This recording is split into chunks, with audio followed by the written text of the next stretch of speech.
Mass TV news కి స్వాగతం. నాసన్ bell air బస్ల భూ నిర్వాసితులకు 2013 భూసేకరణ చట్టం ప్రకారం R&R ప్యాకేజ్ 2019 సంవత్సరపు జీవో నెంబర్ 350 ఇవ్వాలి. గౌరవ పెనుకొండ ఆర్డీఓ వారి ఆర్సీ నెంబర్ K/993/2020 ప్రకారం చెల్లింపులకు చర్యలు తీసుకోవాలి. నష్టపరిహారం చెల్లింపుల్లో వ్యత్యాసాలు ఉన్నాయి. తహసీల్దార్ స్థాయిలో విచారణకు ఆదేశించాలి. 2013 భూసేకరణ చట్టం ప్రకారం నిర్వాసితులకు ఇళ్ల స్థలాలు, పక్కా ఇళ్లు మంజూరు చేయాలని కోరుతూ మనవి.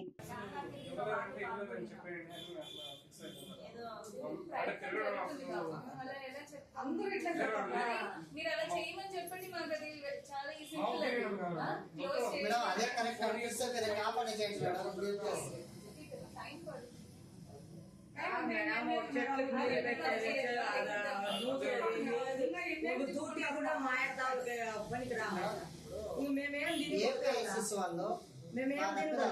ఇగో ఈ 150 మందికి డబ్బులు ఇవ్వండి అని అంటే మేము 48 hours లో వాళ్ళ నుంచి లెటర్ వస్తే మేము వాళ్ళ అకౌంట్ కి మేము అమౌంట్ మేము పంపిస్తాము, యాడ్ చేస్తాము అని చెప్తాము.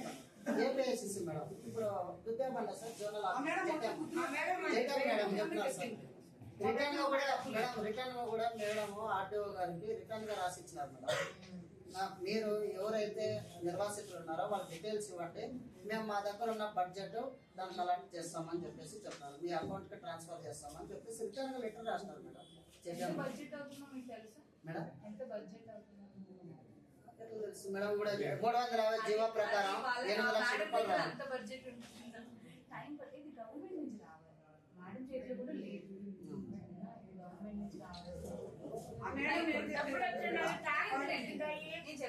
ఇంతమంది ఒకటేసారి వెళ్తే మిమ్మల్ని కన్విన్స్ చేసి పంపిస్తారు.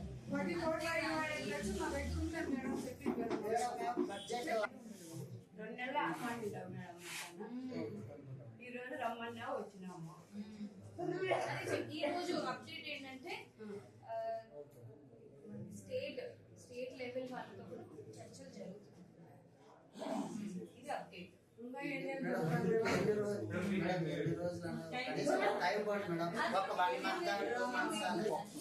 ఇదంతా కూడా ఈ ప్రొసీజర్ జరుగుతున్న మధ్యలో మేము అవి బయటకి లీక్ చేసి ఇలా చేసాం అనుకోండి, అది ఆ ప్రొసీజర్ ఆపుతుంది. కానీ అతను అడిగితే ఒక్క ల్యాండ్ యూజర్స్ ఉద్యోగం ఏంటి సార్ అంటే మాకు సంబంధం లేదు, అది సొసైటీకి ఇచ్చినాము, వేరే ప్రైవేట్ కంపెనీకి కాంట్రాక్ట్ ఇచ్చినామంటారు.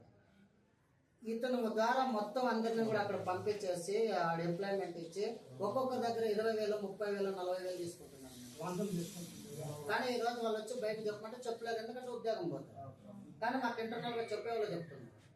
దానికి ఎవిడెన్సెస్ కావాలంటే ఇన్ఫర్మేషన్ నోటిఫికేషన్ జాబ్స్ కావాలా, అధికారులు కావాలా, ఈ క్వాలిఫికేషన్ కావాలా అని నోటిఫికేషన్ మేడం రీసెంట్ గా నిన్న ఇక్కడికి రావాలంటే ఆ డబ్బులు ఇప్పటికి ఒక 60-70,000 ఖర్చు అవుతుంది. వీళ్ళకి డబ్బులు మాత్రం R&R ప్యాకేజ్ రాలేదు. ఇది పరిస్థితి. మేము ఆ డీటెయిల్స్ అన్ని కూడా ఇచ్చినాం మేడం. పలానా వాటిలో ఇంతమంది ఉన్నారు, ఇన్ని ఎకరాలు పోయింది, అది ఇచ్చినాం మేడం. ఇది పరిస్థితి.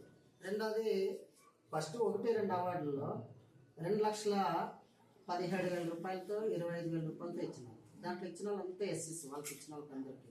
ఆ ఎస్సీస్కి ఒక్కరికి కూడా లాస్ట్ అవార్డులో 10 లక్షలతో ఇచ్చినాం. ఎస్సీస్కి ఏమో ఫస్ట్ అవార్డులో 2 లక్షల నోటిఫికేషన్ ఒకటే ఉంది. కాంపెన్సేషన్ నోటిఫికేషన్ ఒకే నోటిఫికేషన్. కానీ అవార్డులు పాస్ అయినది మాత్రం 9 అవార్డులు పాస్ అయినాయి, ఒకే నోటిఫికేషన్ ఉంది. అది వేరు వేరు. ఎస్సీస్కి అంతా 2,25,000 ఇచ్చినారు. బేసిస్ బోయా కమ్యూనిటీకి అంతా కూడా 5 లక్షలతో ఇచ్చినారు.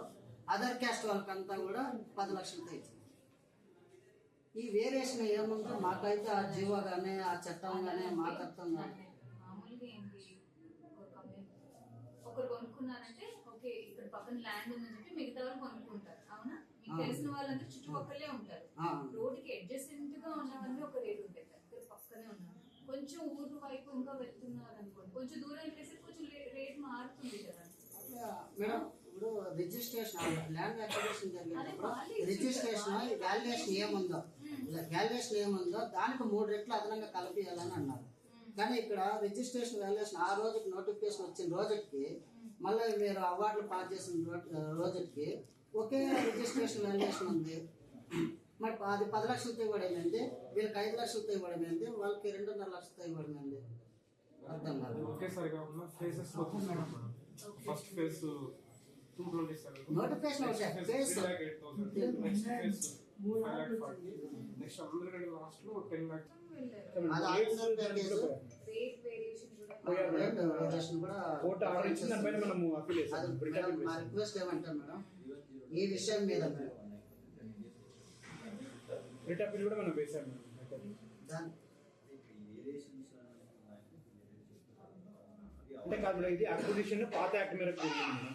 కొత్త యాక్ట్ మేరకు చేయండి అని చెప్పేసి కన్సల్ట్ చేయండి అని కోర్టు ఆర్డర్ ఇచ్చింది. మనం దానిపైన రిట్ అప్పీల్ వేసాం మేడం. అవును మేడం. నోటిఫికేషన్ మన తర్వాత నోటిఫికేషన్ ఇవ్వాలి వేరియేషన్ అంటున్నారు. నోటిఫికేషన్ అనేది Six pages correct nine pages కాదని జరిగింది మేడం acquisition. అంటే మాకున్న నాలెడ్జ్ తో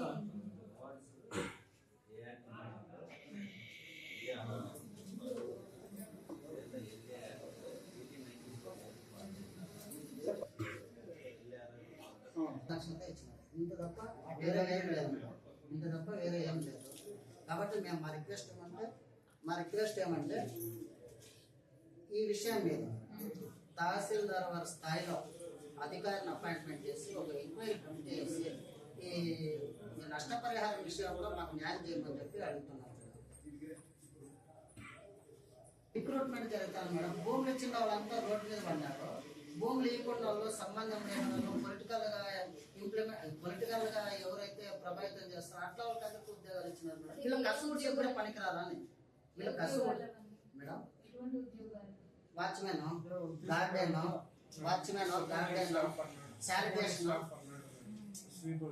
శానిటేషన్ హౌస్ కీపింగ్ వాటికైతే 2013 భూసేకరణ చట్టం ఏం చెప్తుందంటే వీళ్ళకి చదువుతో ల్యాండ్ లూజర్స్ కి చదువుతో సంబంధం లేకుండా ప్రతిదీ కూడా అవసరం అయితే వాళ్ళకి ట్రైనింగ్ ఇచ్చి ఉద్యోగం ఇవ్వాలంటుంది. వైజాగ్ స్టీల్ ప్లాంట్ అదే మేడం. వైజాగ్ స్టీల్ ప్లాంట్ అది అందుకే 10,000 మంది 25,000 మంది అక్కడ పనిచేస్తున్నారు. లోకల్ పీపుల్ ల్యాండ్ లూజర్స్ ఇప్పుడు అదే ఇంప్లిమెంటేషన్ ఇక్కడ చేయమని చెప్పి మీరే ఈరోజు అపాయింట్మెంట్ ఇచ్చినారు. 8వ తారీఖు నేను గోరంట్లోకి వస్తాను. ఆ సందర్భంగా మీరు నిర్వాసితులు ఎవరున్నారో వాళ్ళందరూ అక్కడికి రండి. మీరు కూర్చోండి. ఈ లోపల కలెక్టర్తో కూడా డిస్కషన్ చేసి దాని ఫైనల్ డెసిజన్ తీసుకుని దానికి సంబంధించిన రిపోర్ట్ కూడా మీరు కలెక్టర్ వరకు సబ్మిట్ చేసినామని అన్నారు. చివరిగా ఈరోజు చెప్తాను ఆ విషయం మీద వచ్చింది. వాటితో పాటు ఇంక 2 విషయాలు అదనంగా ఉన్నాయి మేడం. ఒకటి ఎంప్లాయ్మెంట్ మీరు కూడా బుక్ చేస్తున్నారు ఉన్నాను. డీటెయిల్స్ కూడా లాస్ట్ టైం సార్కి ఇచ్చినాం.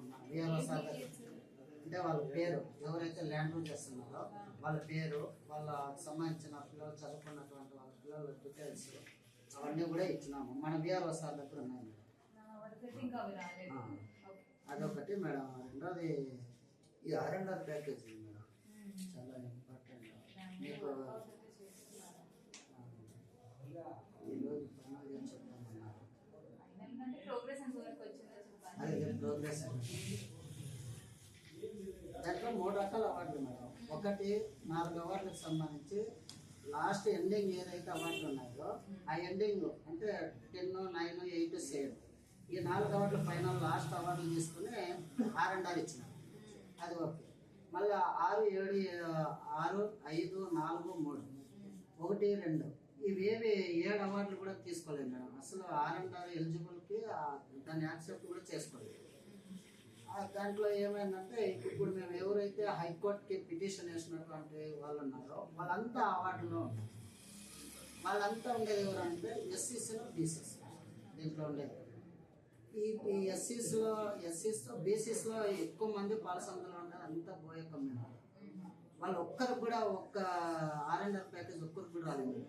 కానీ ఫస్ట్ ఇచ్చిన వాళ్ళకి ఫస్ట్ ఎవరైతే మన R&R అమౌంట్ ఇచ్చినారో వాళ్ళంతా అదర్ టెస్ట్ ఓసీస్ వాళ్ళకందరికీ డబ్బులు వచ్చినాయి. వీళ్ళకి మాత్రం రాదు. కారణం అంటే మన ఆర్టీఓ గారితో మేము పెనుగొండలో 2 రోజుల పాటు అక్కడ ఉన్నాము. ఆ సందర్భంగా అవార్డులు ఇస్తే డీటెయిల్ రిపోర్ట్ మీకు కూడా మేము సబ్మిట్ చేసినాం మేడం. దాంట్లో ఇచ్చినారు పలానా అవార్డులో ఇంకా మేము దీన్ని R&Rకి మేము అబ్జర్వ్ చేయలేదని చెప్పేసి ఇచ్చినారు. వాటికి సంబంధించి మాకు ఇప్పటికి 3 ఏళ్ళు అవుతుంది మేడం. రోజు తిరగడము చూడండి అంత పెన్షన్ డబ్బుల మీద ఆధారపడింది.